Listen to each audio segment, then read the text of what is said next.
नमस्कार बच्चों, कैसे हैं आप सभी। उम्मीद है बहुत अच्छे से होंगे और आपकी पढ़ाई चल रही होगी।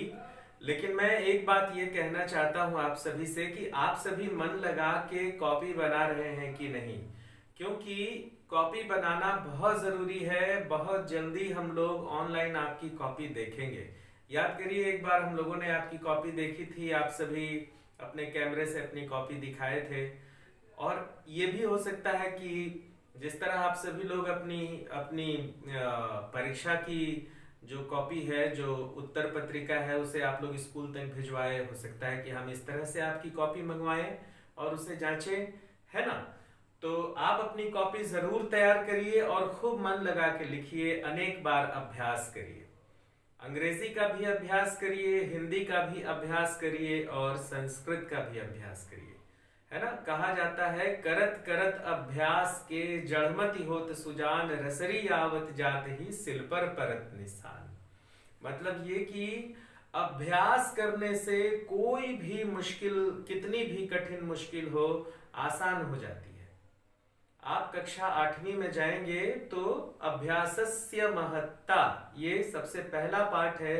आप उसमें पढ़ेंगे कि एक एक छात्र है, वह छात्रावास में रहता है और वह पढ़ाई कर रहा है, लेकिन वह पढ़ने में बड़ा कमजोर था। तो उसके गुरुजी ने कहा कि तुम्हारे भाग्य में विद्या नहीं है, इसलिए तुम घर जाओ। तो जब वह घर जा रहा था बच्चों, तो उसे बहुत तेज प्यास लगी। तो उसने कुएं पर देखा कि कुछ महिलाएं पानी भर रही हैं।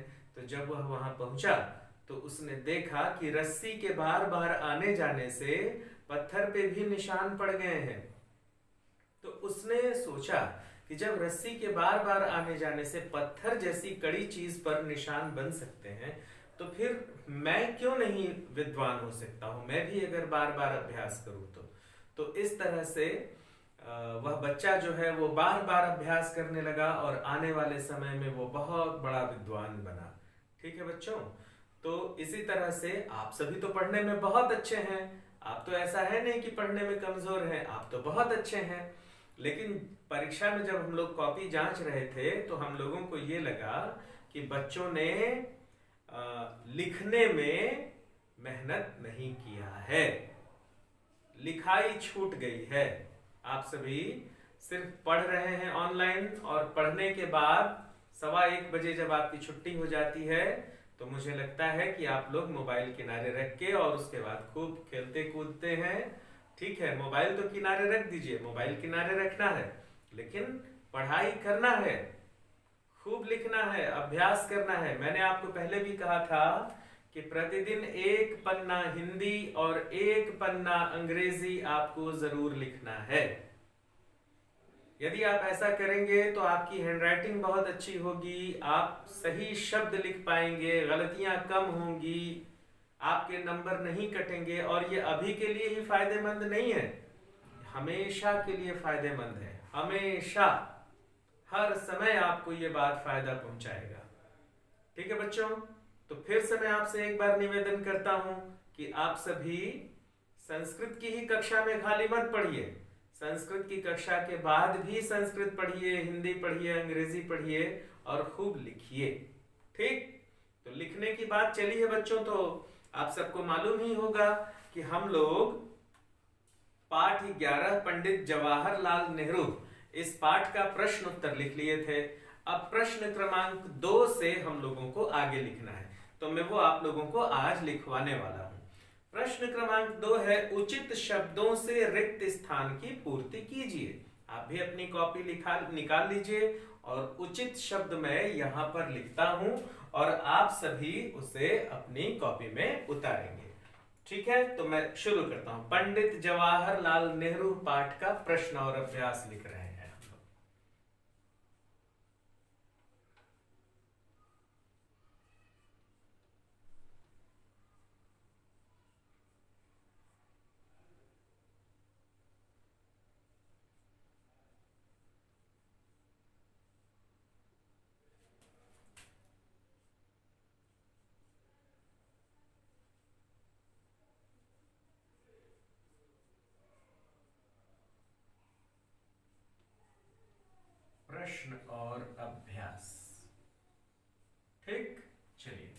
अब हम सभी खाली स्थान भर रहे हैं। क क्या है?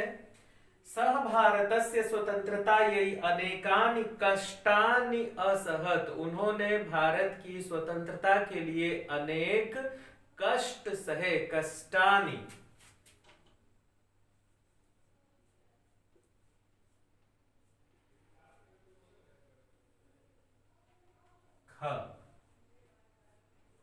देखिए, वाक्य का अर्थ समझेंगे तो क्या भरना है बहुत आसानी से समझ में आ जाएगा। पहला फिर से समझा देता हूं। सह भारतस्य स्वतंत्रतायै अनेकानि खाली स्थान असहत। उन्होंने भारत की स्वतंत्रता के लिए अनेक खाली स्थान सहे, तो कष्ट सहे। अनेकानि कष्टानि असहत। ठीक। अब ख देखिए, श्री नेहरू देशभक्तः खाली स्थान आसीत। श्री नेहरू देशभक्तः खाली स्थान थे। नायकः है ना, नायकः आसीत।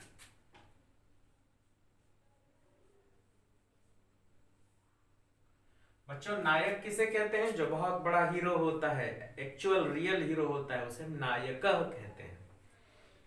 तीसरा, भारतम आगत्य सह देशस्य खाली स्थान संलग्नः अभवत्। भारत आकर वह देश की खाली स्थान में लग गए, संलग्न हो गए, सेवा में। ठीक है, तो सेवायाम। ग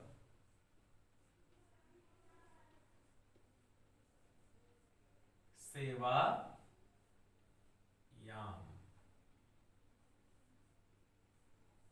घ भारतस्य खाली स्थान सह जीवनम अयच्छत। भारत के खाली स्थान के लिए उन्होंने अपना जीवन दे दिया, भारत के हित के लिए। तो भारतस्य हिताय।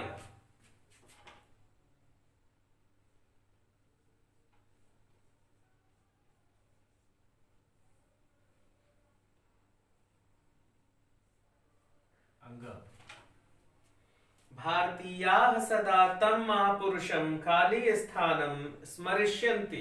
भारत के लोग इन महापुरुष को खाली स्थान स्मरण करेंगे। आदर पूर्वक, सादरम, आदर पूर्वकम या सादरम, सादरम स्मरिष्यन्ति।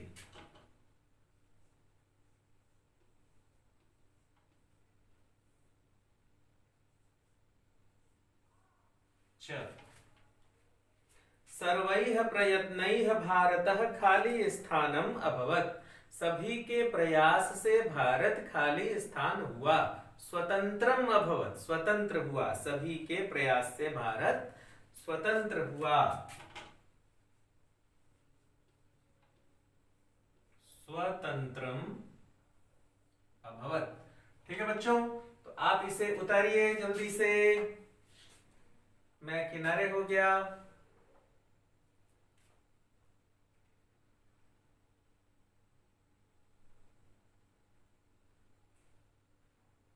ठीक है बच्चों, अब मैं इसे मिटाता हूं। मुझे उम्मीद है कि आप लोग इसे उतार लिए होंगे, और अगर नहीं उतार पाए हैं तो पॉज करके इस वीडियो को रोक लीजिए, और रोक करके आप इसे उतार लीजिए अपनी कॉपी में। ठीक है, अब आगे देखिए, तीसरा प्रश्न देखिए बच्चों। दिए गए शब्दों की सहायता से प्रश्न बनाइए। अब आपको प्रश्न बनाना है। देखिए, प्रश्न बनाने के लिए प्रश्न सूचक जो शब्द होते हैं उनका इस्तेमाल किया जाना चाहिए। तो यहां पर देखिए आप कि कुछ मोटे अक्षरों में शब्द लिखे गए हैं, जैसे गुरुजना नाम। तो गुरुजना नाम की जगह पर क्या लगेगा? फिर श्री नेहरू, तो श्री नेहरू की जगह पे क्या लगेगा? इसी तरह अनेकानि कष्टानि, उनकी जगह पर हम अनेकानि कष्टानि को हटा देंगे तो क्या शब्द लगेगा? तो प्रश्न बन जाएगा। तो इस तरह से हमें ये ध्यान देना चाहिए। बिल्कुल इसी से मिलता जुलता शब्द यहाँ पर लगता है ना। जैसे आम, तो उससे मिलता जुलता अह, तो कह, है ना। आनी तो कानी, ऐसा लग जाएगा। फिर अह तो कह, ऐसा करके हम प्रश्न बनाते हैं। और अंत में प्रश्न सूचक शब्द चिन्ह जरूर लगाते हैं। ठीक है, तो आप देखिए दोनों ही चीजों का हम यहाँ पर प्रयोग करेंगे और प्रश्न बनाएंगे। चलिए आप भी तीसरा देखिए, मैं यहाँ पर लिख रहा हूं और आप भी लिखें। यहाँ पर तो बहुत अच्छा है कि ऊपर में शब्द भी दिए हुए हैं कि किन शब्दों के प्रयोग से आपको प्रश्न बनाना है। कह, कस्याम, कीदृशः, कानि और कस्मिन, इनके प्रयोग से आपको प्रश्न बनाना है। ठीक है, तो चलिए मैं क लिखता हूं। सह सर्वदा गुरुजनानाम आज्ञाम अपालयत, वे हमेशा गुरु की आज्ञा का पालन करते थे। तो हिंदी में बनेगा गुरु की जगह पर किसकी, तो उसे संस्कृत में कहते हैं कस्याम। सह कस्याम सह सर्वदा क, देखिए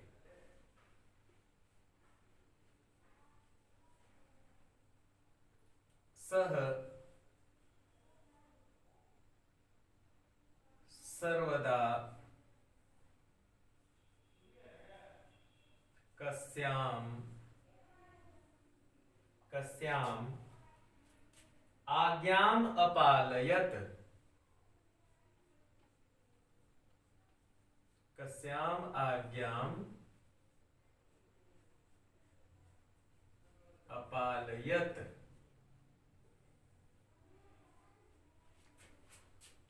ख, ख देखिए, श्री नेहरू संसारस्य महापुरुषः आसीत्, श्री नेहरू संसार के महापुरुष थे। तो श्री नेहरू की जगह पे क्या लग जाएगा, कौन, तो कौन, तो श्री नेहरू, तो कह, तो कह संसारस्य महापुरुषः आसीत्, कह संसारस्य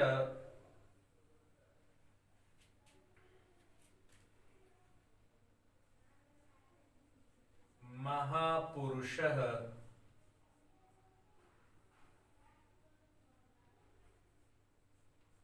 आसीत, और यहां पर प्रश्नवाचक ग। ग देखिए, ग है सह अनेकानि कष्टानि असहत, उन्होंने अनेक कष्ट सहे, उन्होंने क्या सहे, है ना। तो अनेकानि कष्टानि, तो कानि, आनि कानि, तो सह कानि असहत, सह कानि असहत, प्रश्नवाचक चिन्ह ग। फिर घ, घ देखिए, सह देशभक्तः नायकः आसीत्, वे देशभक्त नायक थे। वे कैसे नायक थे, तो देशभक्तः, अह मतलब कह, तो सह कह तो देशभक्तः नायकः, कैसे नायक थे, कैसे को संस्कृत में बोलते हैं कीदृशः। ठीक है बच्चों, तो सह कीदृशः नायकः आसीत्।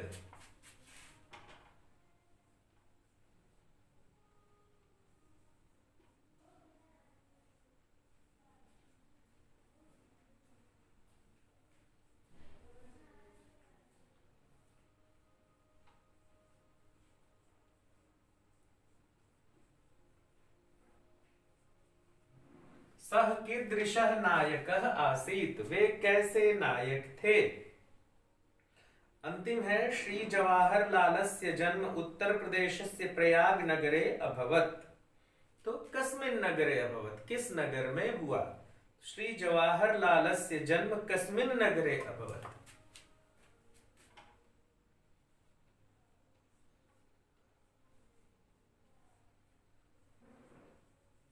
श्री जवाहरलाल, श्री जवाहरलाल, श्री जवाहरलालस्य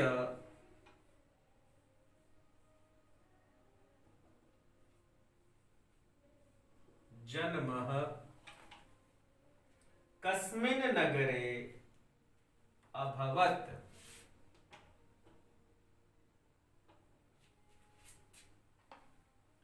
ठीक से लिख देता हूं बच्चे यहाँ पे।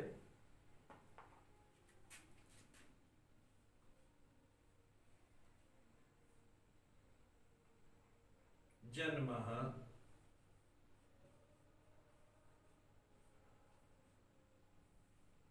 कस्मिन् नगरे अभवत्।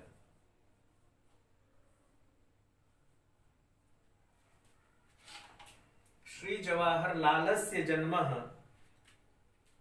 कस्मिन् नगरे अभवत्। इसे उतार लीजिए बच्चों।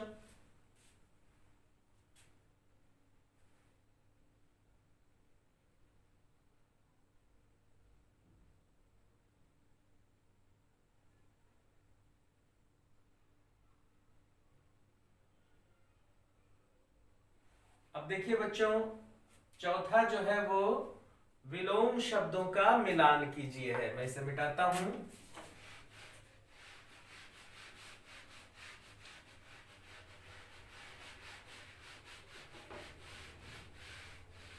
पहले हम लोगों ने समानार्थी शब्दों का मिलान किया था, अब इस बार हम लोग विलोम शब्दों का मिलान करेंगे।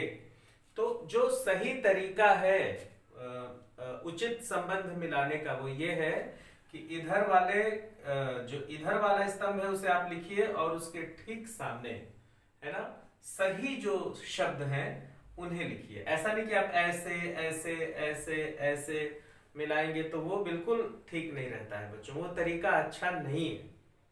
उसमें आपको भी बड़ी परेशानी होगी। आप ऐसे करके ऐसे मिलाएंगे, फिर ऐसे मिलाएंगे, फिर ऐसे मिलाएंगे, ऐसे मिलाएंगे, फिर इसी में एक ऐसे मिलाएंगे, फिर इसी में एक ऐसे मिलाएंगे।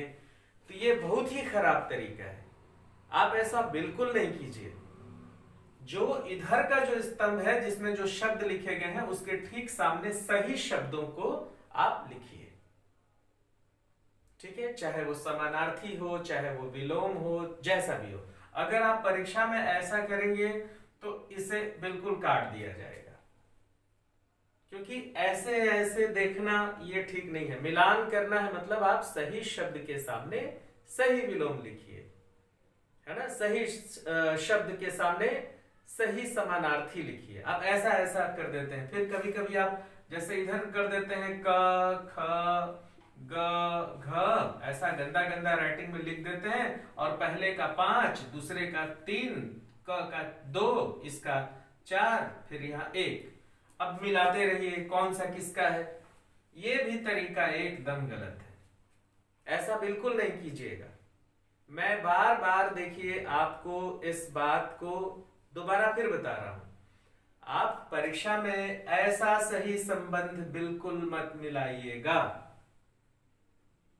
है ना। परीक्षा में सही संबंध मिलाने के लिए आता है, आप ऐसा बिल्कुल नहीं करिएगा। और क का 5, ख का 3 और ग का 4 और घ का 1 ऐसा बिल्कुल नहीं करिएगा। सही तरीका क्या है, जो मैं यहाँ लिखने जा रहा हूं, आप बिल्कुल उसी तरीके से सही संबंध लिखेंगे।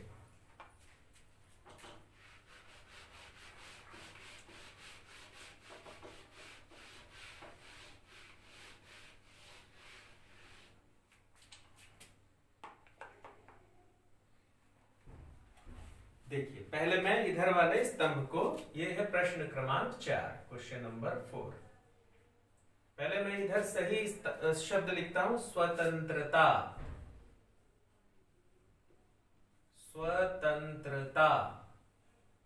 फिर उसके बाद है प्रथमः। प्रथमः। फिर इसके बाद है विदेशम। विदेशम। फिर इसके बाद है आगत्य। आगत्य। फिर इसके बाद है शिशवः। शिशवः। और इसके बाद है कष्टानि।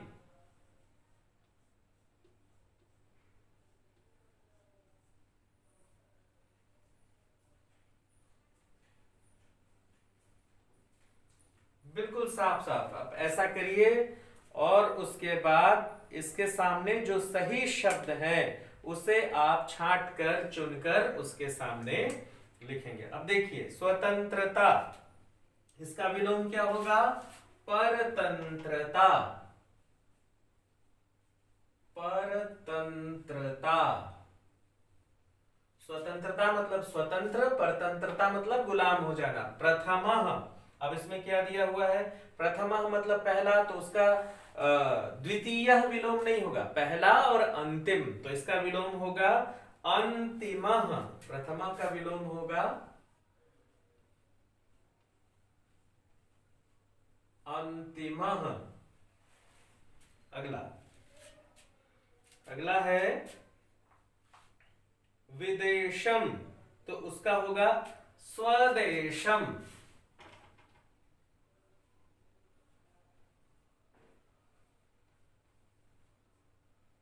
स्वदेशम।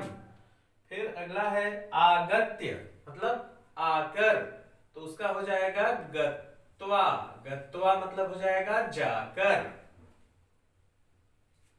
शिशवः, तो इसका विलोम हो जाएगा वृद्धाः।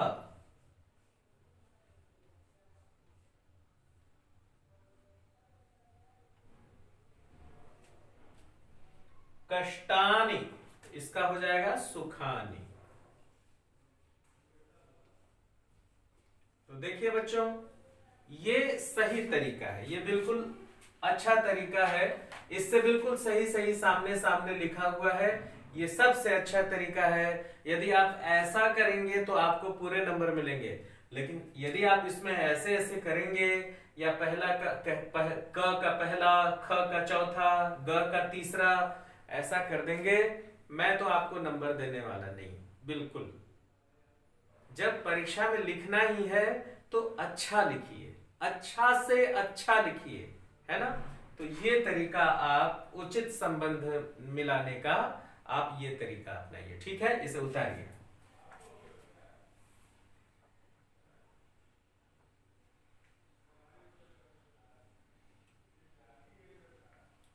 चलिए अब मैं इसे मिटाता हूं, और अब अगला प्रश्न, प्रश्न क्रमांक 5 हम सभी लिखेंगे।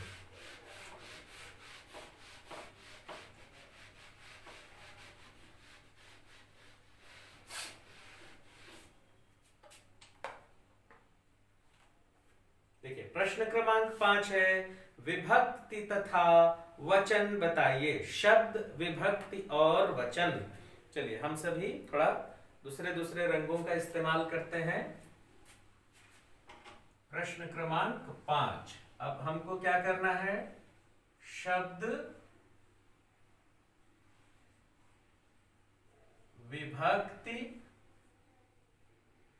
और वचन, ये अपने को लिखना है। शब्द लिखना है, विभक्ति लिखना है और वचन लिखना है।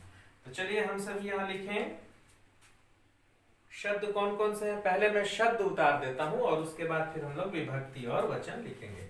क है नगरे। ख है देशस्य। देशस्य। ग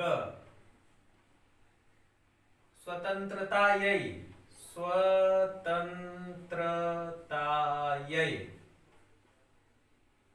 स्वतंत्रतायै। उसके बाद है घ प्रयत्नेन।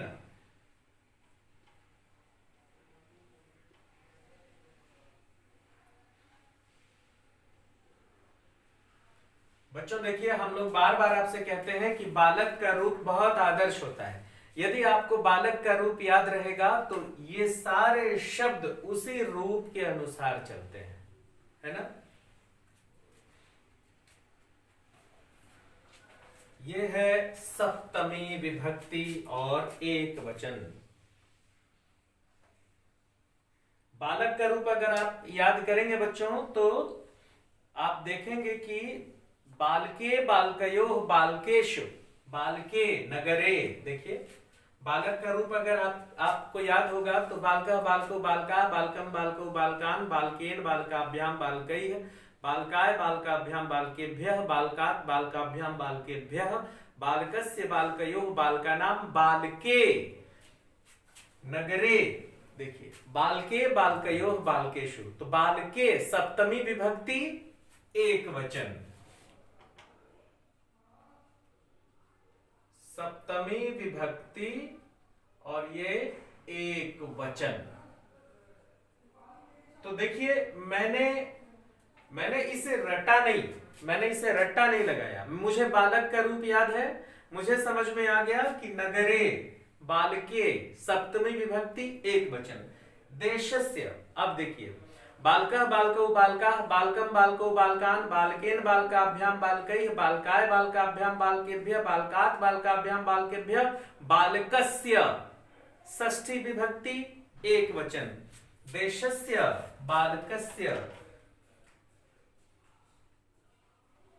तो ये हो गया षष्ठी विभक्ति एक वचन।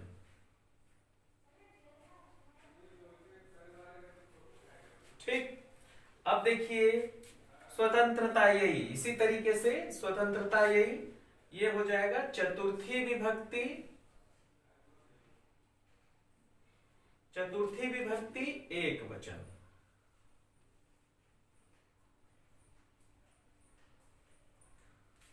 प्रयत्नेन बालकेन बालकः बालकौ बालकाः बालकं बालकौ बालकान् बालकेन प्रयत्नेन तृतीया विभक्ति एक वचन, तृतीया विभक्ति एक वचन। देखिए मतलब कि मुझे सिर्फ बालक का रूप याद है और मैं इन सभी प्रश्नों को बना लिया। अब आप क्या करेंगे, आप इसे रटेंगे। नगरे सप्तमी विभक्ति एक वचन, नगरे सप्तमी विभक्ति एक वचन, नगरे सप्तमी। ऐसा नहीं करिए, बालक का एक रूप याद कर लीजिए। जैसे ही आप बालक का एक रूप याद कर लेंगे, इस तरह के जो प्रश्न हैं बड़ी ही आसानी से चुटकियों में आपसे बनने लगेंगे। ठीक है, अब चलिए अगला है उपसर्ग अलग करिए।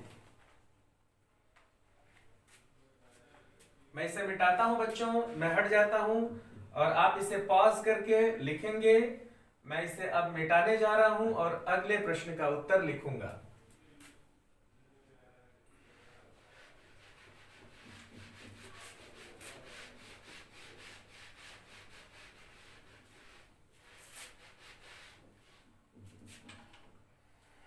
अब ये बच्चों अगला प्रश्न, प्रश्न क्रमांक 6।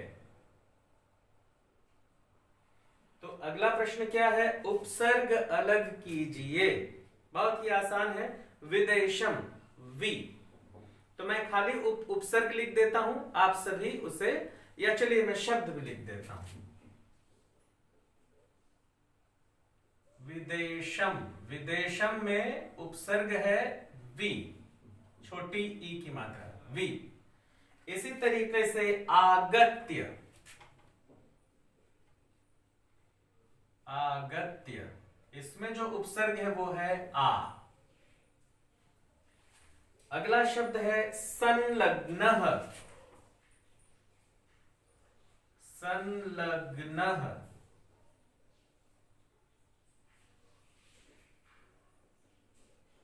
इसमें उपसर्ग है सम। प्रयत्नेन, प्रयत्नेन, इसमें जो उपसर्ग है वो है प्र। अब आप थोड़ा सा अपना दिमाग और लगाइए कि इन उपसर्गों को हटा देने पर शब्द कौन कौन से बच रहे हैं। वी हटा देने पर देशम बच जा रहा है, आ हटा देने पर गत्य बच जा रहा है, सम हटा देने पर लग्नः बच जा रहा है, प्रयत्नेन प्र हटा देने पर यत्नेन बच जा रहा है। तो जो मूल शब्द हैं वे यहां पर आप चाहें तो लिख सकते हैं। फिर है स्वजीवनम, स्वजीवनम, इसमें उपसर्ग है स्व। और क्या शब्द बच गया, जीवनम, जो मूल शब्द है वो बच गया जीवनम। इसी तरीके से जो अगला शब्द है वो है सादरम,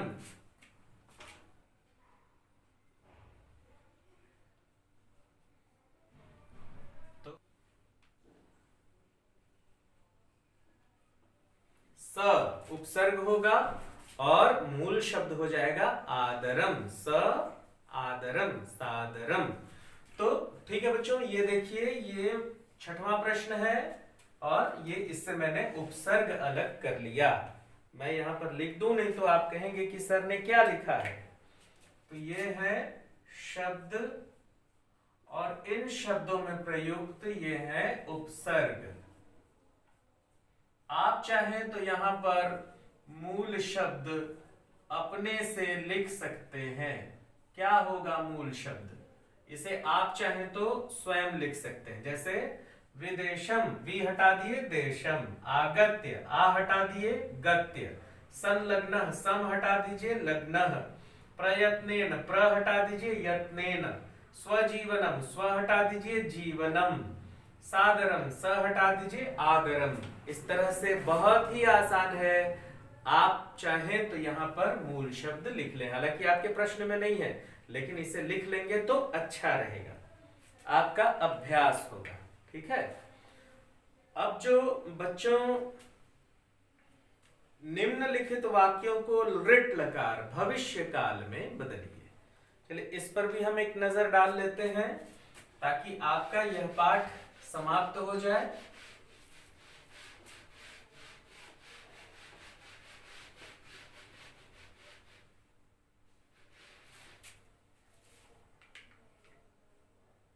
प्रश्न क्रमांक 7। देखिए बच्चों, लृट लकार में बदलना है। लृट लकार में बदलने के लिए हम जो अंत की जो क्रिया है, जो आप देखिए प्रश्न क्रमांक 7 देखिए, इसमें जो जो धातु रूप है, जैसे अभवत, दूसरे में है अगच्छत, तीसरे में है अपठत, चौथे में है अभवन और पांचवें में है अयच्छत। बस इसे ही बदलना है। फिर से आप देखिए, सातवां प्रश्न देखिए, बहुत ध्यान से देखिए। सातवां प्रश्न,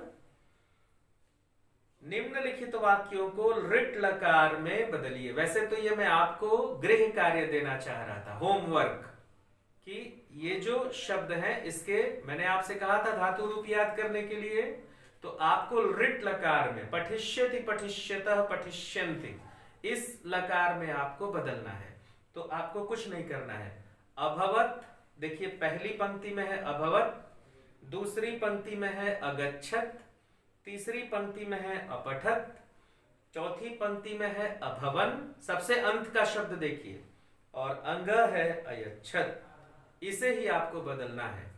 तो मैं यहां पर आपकी सुविधा के लिए शब्दों को लिख दे रहा हूं, लेकिन आप एक बार जरूर लृट लकार का रूप देखेंगे और उससे मिलाएंगे और पूरा वाक्य उतारेंगे। ठीक है। मैं सिर्फ बदला हुआ शब्द लिख देता हूं, आप सभी पूरा वाक्य उतारेंगे। ठीक है। चलिए, तस्य जन्म प्रयाग नगरे भविष्य अभवत, तो अभवत है तो ये हो जाएगा भविष्यति, ये हो जाएगा भविष्यति, अभवत की जगह पर ख।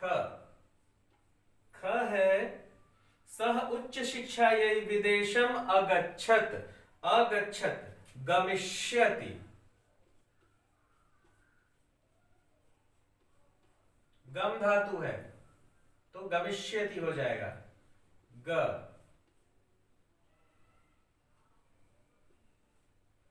ग, ग देखिए, तत्र सह विधि शास्त्रम अपठत, पठ धातु, पठिष्यन्ति, पठिष्यति, पठिष्यतः, पठिष्यन्ति। तो सह है मतलब कि एक वचन है, पठिष्यति।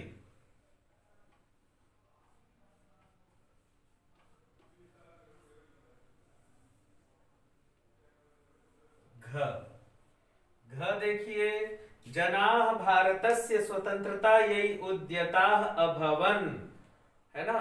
तो जनाः बहुवचन है, भव धातु, भविष्यन्ति, भविष्यति, भविष्यतः, भविष्यन्ति, बहुवचन लगेगा, भविष्यन्ति।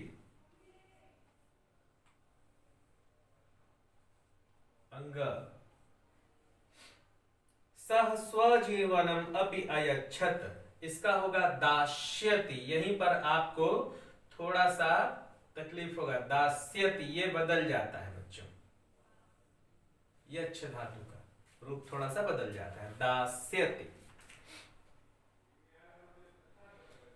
तो ठीक है बच्चों, इस तरह से आपका ये पाठ यहीं पर समाप्त हुआ और अंतिम जो है उचित उत्तर पर आपको सही का निशान लगाना है। चलिए इसे भी हम एक बार देख लें। भारतस्य प्रथमः प्रधानमंत्री आसीत्, भारत के पहले प्रधानमंत्री थे जवाहरलाल नेहरू। दूसरा देखिए, ख भारतस्य हिताय नेहरू महोदयः अयच्छत्, भारत के हित के लिए नेहरू महोदय ने दिया स्वजीवनम, अपना जीवन। ग शिशवः नेहरू महोदयम वदन्ति स्म, बच्चे नेहरू महोदय को बोलते थे, क्या बोलते थे? पितृव्यः नेहरू, चाचा नेहरू, पितृव्यः नेहरू। और अंतिम, देशस्य स्वतंत्रतायै नेहरू महोदयस्य बहुवारं अगच्छत्, देश की स्वतंत्रता के लिए नेहरू महोदय अनेक बार गए। कहां गए बच्चों? कारागारम, जेल गए। ठीक है, कारागारम। इस तरह से ये पाठ यहीं पर समाप्त हो गया। अब अगली कक्षा में हम संस्कृत भाषाया महत्वम पाठ पढ़ेंगे और इसका अर्थ लिखेंगे। ठीक है बच्चों? ठीक है, तो पाठ को हम यहीं पर समाप्त करते हैं। हमने इसे पढ़ लिया है, अब हम इसका अगली कक्षा में अर्थ लिखेंगे। ठीक है, तो आज हम अपनी कक्षा को यहीं विराम देते हैं। नमस्कार।